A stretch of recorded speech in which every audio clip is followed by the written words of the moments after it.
আসসালামু আলাইকুম, কেমন আছো সবাই? আশা করি সবাই অনেক অনেক ভালো আছো। আজকে আমরা তোমাদের জন্য খুবই গুরুত্বপূর্ণ একটা ভিডিও নিয়ে হাজির হলাম। ভিডিওটি টাইটেল তোমরা বোর্ডে দেখতেছো, সমাণু নির্ণয়ের ট্রিক্স পর্ব 4। অলরেডি আমরা 3টা পর্বে সমাণু নির্ণয়ের ট্রিক্স দেখিয়েছি অনেকগুলো। আজকে আমরা দেখব কোনো একটা সাধারণ সংকেত দেখে তুমি কিভাবে বুঝতে পারবে সেই সাধারণ সংকেতের যৌগে কয় ধরনের সমাণু সম্ভব। এই ভিডিওটা এই জন্য করলাম, তোমরা জানো সংকেত দেখে তোমরা প্রেডিকশন করতে পারো যে কোনো একটা যৌগে কত রকমের সমাণু হওয়া সম্ভব। চলো তাহলে আমরা ক্লাসটা শুরু করি। আমরা যদি দেখি CnH2O অর্থাৎ অ্যালকিন প্লাস অক্সিজেন, এই সাধারণ সংকেতে কোনো যৌগ দেওয়া আছে, আমরা মনে রাখবো এখান থেকে দুই ধরনের সমাণু হওয়া সম্ভব। একটা হচ্ছে অ্যালকোহল সমাণু সম্ভব, আর একটা সম্ভব হচ্ছে ইথার সমাণু। আমরা যদি দেখি CnH2O অর্থাৎ অ্যালকিন প্লাস অক্সিজেন, এই সাধারণ সংকেতের কোন একটা যৌগ দেওয়া আছে, তাহলে এখান থেকে যদি বলে কি ধরনের সমাণু সম্ভব, আমরা মনে রাখবো 3 ধরনের সমাণু সম্ভব।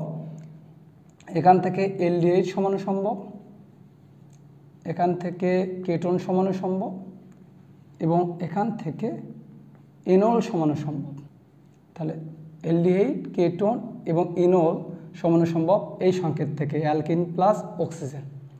যদি আমরা দেখি CnH2O2 অর্থাৎ অ্যালকিন প্লাস O2 এই সংকেতের আছে, তাহলে এখান থেকে দুই ধরনের সমাণু সম্ভব। একটা হচ্ছে কার্বক্সিলিক অ্যাসিড অর্থাৎ জৈব অ্যাসিড সমাণু, আর একটা সম্ভব অ্যাস্টার সমাণু। আর যদি দেখি CnH2 দেওয়া আছে অর্থাৎ অ্যালকিন দেওয়া আছে, তাহলে এখান থেকে দুই ধরনের সমাণু সম্ভব। একটা হচ্ছে অ্যালকিন সমাণু, আর একটা সম্ভব হচ্ছে সাইক্লিক অ্যালকেন অর্থাৎ সাইক্লিক অ্যালকেন সমাণু সম্ভব। যদি দেখি CnH2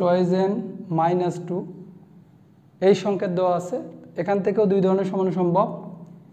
অ্যালকাইন সমাণু সম্ভব, আর একটা সম্ভব সাইক্লিক অ্যালকিন অর্থাৎ সাইক্লিক অ্যালকিন। তোমরা যদি এইটা মনে রাখতে পারো, আশা করি সামনের দিনগুলোতে তোমাদের এটা অনেক বেশি হেল্প করবে। তোমাদের আরও কিছু যৌগ দেখানোর চেষ্টা করবো। এখন কোন সমগোত্রীয় শ্রেণী কী ধরনের গাঠনিক সমাণু দেখায়, এটা জানা থাকলে বিভিন্ন প্রতিযোগিতামূলক পরীক্ষায় তোমরা অনেক বেশি উপকৃত হবে। তোমরা দেখতেছো বোর্ডের বাম পাশে কিটোন থেকে এলডিহাইড পর্যন্ত আমি 9টি সমগোত্রীয় শ্রেণীর নাম লিখে রেখেছি। এই 9টি সমগোত্রীয় শ্রেণী কী ধরনের গাঠনিক সমাণু দেখায় অর্থাৎ কোনটা কোন গাঠনিক সমাণু দেখায়, এটা আমি বোর্ডে লিখে রেখেছি। তোমরা যদি এটা মনে রাখতে পারো, তোমরা বিভিন্ন প্রতিযোগিতামূলক পরীক্ষায় অবশ্যই উপকৃত হবে। তোমরা দেখতেছো চেইন সমানুতা, চেইন সমানুতা কে কে দেখায়, আমি বলছি অ্যালকিন বাদে বাকি সবই। এখানে দেখতেছো 9টা সমগোত্রীয় শ্রেণী আছে, এর মধ্যে শুধু অ্যালকিন বাদে বাকি সবাই 8টায় হচ্ছে চেইন সমানুতা প্রদর্শন করে। অবস্থান সমানুতা কারা দেখায়, ইথার ও এলডিহাইড বাদে, ইথার ও এলডিহাইড বাদে বাকি 7টায় হচ্ছে পজিশন আইসোমার দেখায়। ফাংশনাল গ্রুপ বা কার্যকরীমূলক সমানুতা, কার্যকরীমূলক সমানুতা কারা দেখায়, কেটোন দেখায়, অ্যালকোহল দেখায় এবং এলডিহাইড দেখায়। মেটামরিজম কারা দেখায়, কেটোন, ইথার, 2 ডিগ্রি অ্যামিন বা সেকেন্ডারি অ্যামিন শুধুমাত্র মেটামরিজম প্রদর্শন করে। টটোমারিজম কারা দেখায়, কেটোন দেখায়, অ্যামিন দেখায় এবং এলডিহাইড দেখায়। তোমরা এটা একটু মনে রাখার চেষ্টা করো। তা ভিডিওটা দেখে তোমাদের কেমন লাগলো অবশ্যই কমেন্ট করে জানাবে। ভিডিওটা ভালো লাগলে লাইক দেবে এবং ফ্রেন্ডদেরকে শেয়ার করবে। পরবর্তী ভিডিও দেখার আমন্ত্রণ জানিয়ে আজকে এইটুকুই। এতক্ষণ সঙ্গে থাকার জন্য তোমাদের অসংখ্য ধন্যবাদ। All the very best.